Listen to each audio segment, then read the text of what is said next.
All right, get ready for a deep dive.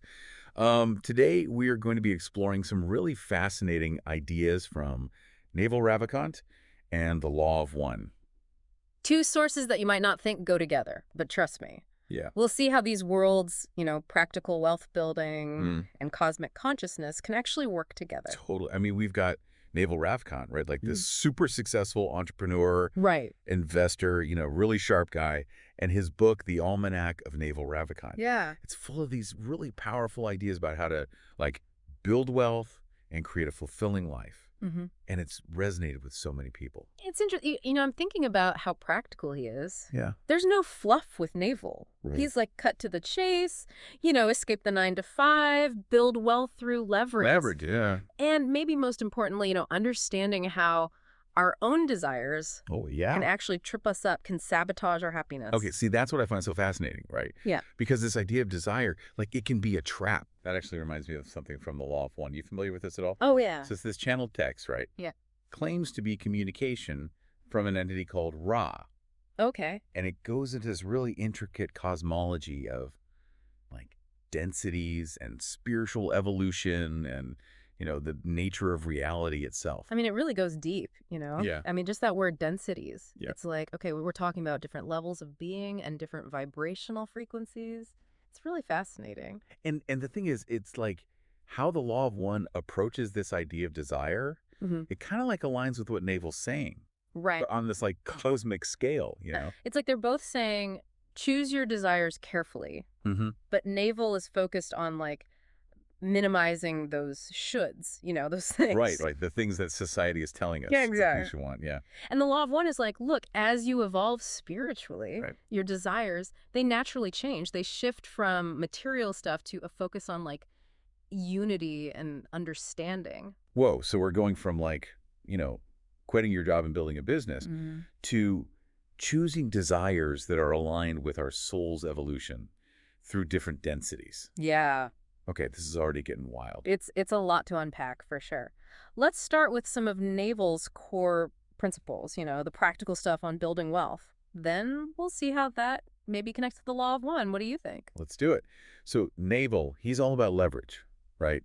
He talks about how you'll never get rich just trading your time for money. Yeah, classic Naval. Right, like you need to Second. build something. Systems, businesses. Exactly. Systems, businesses, investments that work for you, even when you're not actively, clocking in.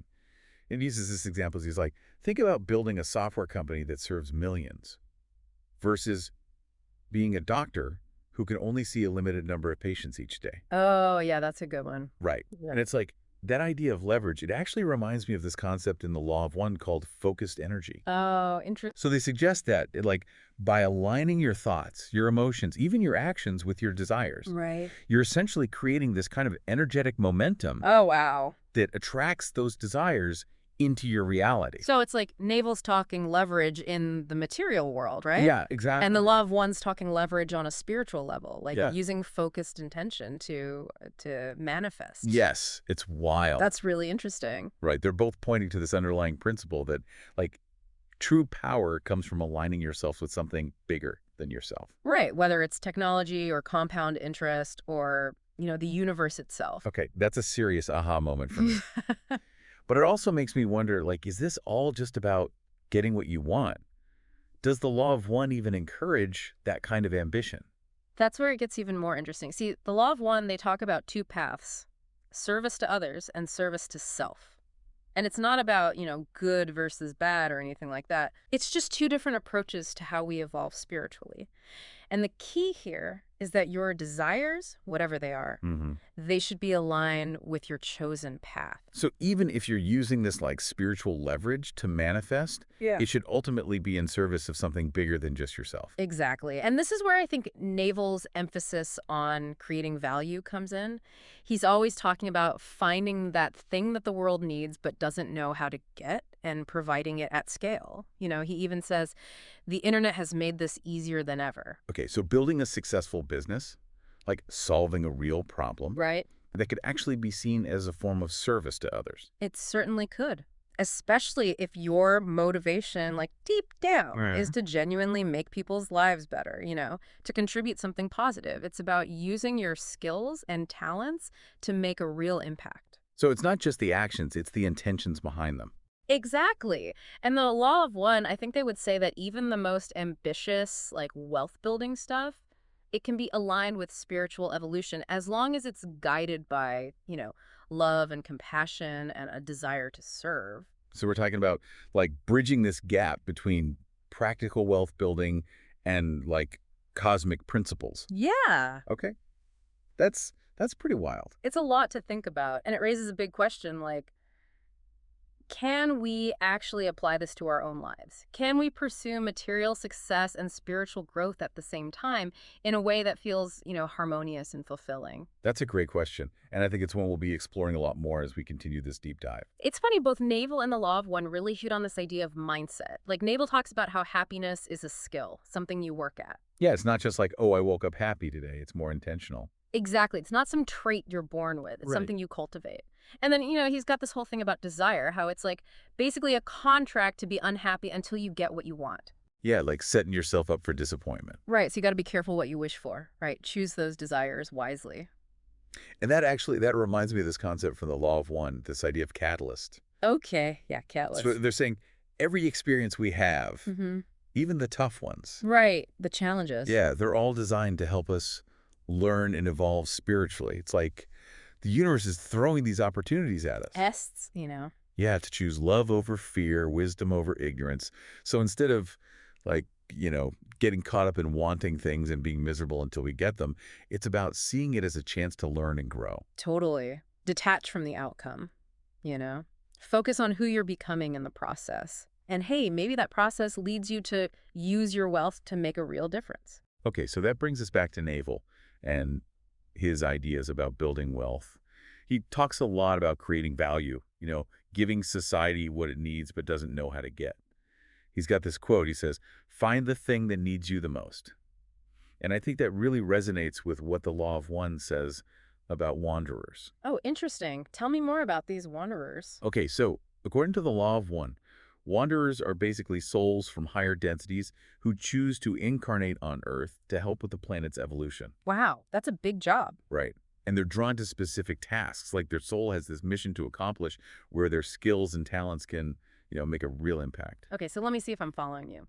Someone who's following Naval's advice, building a successful business, solving a real problem, they could actually be fulfilling their purpose as a wanderer. That's what I'm thinking. It's like their entrepreneurial drive is actually a form of spiritual service. That's wild, isn't it? It really shows how business and spirituality, they can come together. It's mind-blowing, for sure. You know, Naval also talks about surrounding yourself with successful people, not in a like climb the social ladder kind of way, but more like finding people who are already doing what you want to do and learning from them. Could that be a form of service to others too? That's a good question. I think it comes down to motivation, right? Like, are you just trying to get ahead? Or are you genuinely trying to learn and grow so you can make a bigger contribution? So it's about intention again. Like, are you using your network to, climb that ladder? Or are you building a community where everyone benefits? Right. Because in the end, we're all connected, right? That's a big theme in the Law of One. We're all part of one consciousness. Yeah, all expressions of the same creator. So it's like helping others actually helps ourselves in the long run. Which totally flips the script on that whole competitive mindset. It does. And this actually reminds me of something else from the Law of One, their concept of energy centers or chakras. Okay, chakras, fill me in. So they're saying that by balancing and activating these energy centers, we can tap into a greater flow of like universal energy. Oh, wow, universal energy. And then we can use that energy to manifest our desires, serve others. So it's not just about working hard in the physical world. It's also about this inner harmony, this alignment, so we can connect with something bigger. Exactly. And it's interesting, Naval talks about meditation Yeah, he's big on that. as a way to train your mind. Yeah. Right. Become more focused, less reactive. Less caught up in the trauma. Right. And the Law of One, they view meditation as a way to connect with your higher self, to align with the creator. So they're both pointing to this idea of inner work as the foundation for, everything. It seems that way, yeah. And this reminds me of something Naval said about happiness. He believes it comes from letting go of the things you can't control, focusing on what you can, and choosing a positive interpretation of reality. Oh, that's so good. It's like choosing to see the good. Right. And the law of one, they talk about accepting the catalyst, seeing challenges as opportunities, shifting from feeling like a victim to feeling empowered. That's such a powerful shift. So Yeah. instead of being like stuck and frustrated, you start to see those challenges as like stepping stones on your path. And maybe even helping to move us all towards a higher density of consciousness. That's a trippy thought. Mm. Okay, you mentioned this idea of harvest before. Can you tell me more about that? Sure. The law of one suggests that Earth is like in the middle of this transition from third to fourth density. It's a time of big change, a lot of opportunity for spiritual growth. And this all leads up to a harvest. It's where souls are kind of assessed based on their alignment, with either service to others or service to self. So it's not like this Judgment Day thing, right? Yeah, no, not at all. It's more about like where you naturally end up based on your vibes, your energy. Exactly. It's like the natural consequences of your choices, both individually and as a collective. The energy you put out, your intentions, your actions, all that stuff, it shapes where you end up. So if someone is following Naval's advice, building wealth, creating value, but their motivation is like selfish or harmful, they might not be aligned with that fourth density energy. It's possible. The law of one is clear that it's not just the actions, it's the consciousness behind them. So someone could be super successful in the material world. Right, like have all the money and stuff. Exactly. But if their actions are rooted in fear, greed, or control, they might end up resonating with a different density than someone who's using their wealth to, serve others. It's not about judging anyone's path, it's just recognizing we each have the power to choose where we're headed. And maybe, just maybe, by aligning ourselves with love, compassion, service, we can create a better reality for everyone. I love that. And it brings up another important question. How can we use this understanding of harvest, of spiritual evolution, of choice to guide our actions and really shape our destiny? Okay, so big shift in consciousness, moving to a higher density. But what does that actually look like? Like, how is life different in fourth density? Well, the law of one says our whole idea of wealth and happiness, it changes in fourth density. Hmm. Right now, we're all about material stuff. Security, comfort. Yeah, all that. Status, success. We're looking for those things outside ourselves. But in fourth density, it's not like that. Nope. Fourth density beings, they're less focused on possessions and more on connection. Really? Yeah. Creativity, understanding, it's a whole different mindset. Abundance. Exactly. Abundance, like the real wealth is in your relationships, your inner peace, the impact you make on everyone. So success, it means something totally different. It's not about money or status anymore. Right. It's about spiritual fulfillment, contributing to something bigger. And this is where I think Naval's ideas fit in. Oh, how so? Remember, he talks about finding that business, that project, that art that needs you the most. It's like there's something out there that perfectly matches your skills, your talents. It's just waiting for you to discover it. So he's also talking about finding your purpose, making a difference. Exactly. And the law of one would say that's a big part of evolving spiritually, recognizing your gifts, using them to serve the greater good. Okay, but how do we even start to make that shift? I mean, our whole world is built on competition, material wealth, individual achievement. Yeah, it's not easy. The law of one talks about those challenges, the catalyst that pushes us out of our comfort zone. Right, that forces us to grow. And I think a lot of what's going on in the world right now, all the chaos, it's like a collective catalyst. It's pushing us to wake up, evolve to a higher level. So we're being forced to face our shadows. Individually and collectively, yeah. All that greed, fear, separation, that's all part of the third density experience. But as we move into fourth density, it's all about love, compassion, understanding. We start to see we're all interconnected, part of one consciousness. Whoa, that's huge. So harming others, it actually harms ourselves. Right. And helping others, it benefits everyone. It changes how we see everything. Right. Business, relationships, global problems. It's moving from win-lose to win-win. Okay, so how do we actually make this shift? What can we do to prepare for fourth density?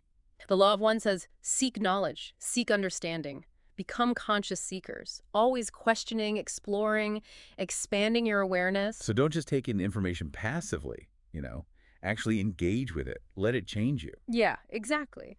And that's where things like meditation, mindfulness, they can be so helpful. They quiet the mind, help you connect with your inner wisdom, become more aware of the choices you're making. It's about that inner connection, going beyond the ego. Right.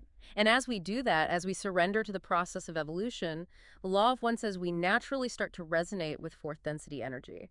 Our desires change, our priorities shift. We find ourselves drawn to experiences and relationships that support our growth.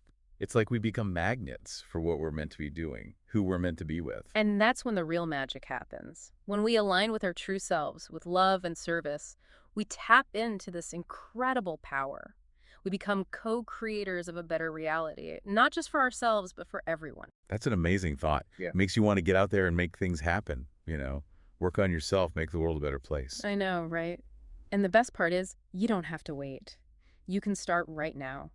Choose love over fear. Seek understanding. Take actions that help yourself and others. That's a great reminder. Thanks so much for taking us on this deep dive. It's been incredible. I feel like we've just scratched the surface, but it's given me so much to think about. It's been a pleasure. And remember, this journey of evolution, it never ends. Keep seeking, keep growing, keep shining your light. And to all of you listening, thanks for joining us. We hope this has inspired you to question, to explore, to create a life that's truly aligned with your purpose. Until next time, keep seeking, keep growing, and keep shining your light.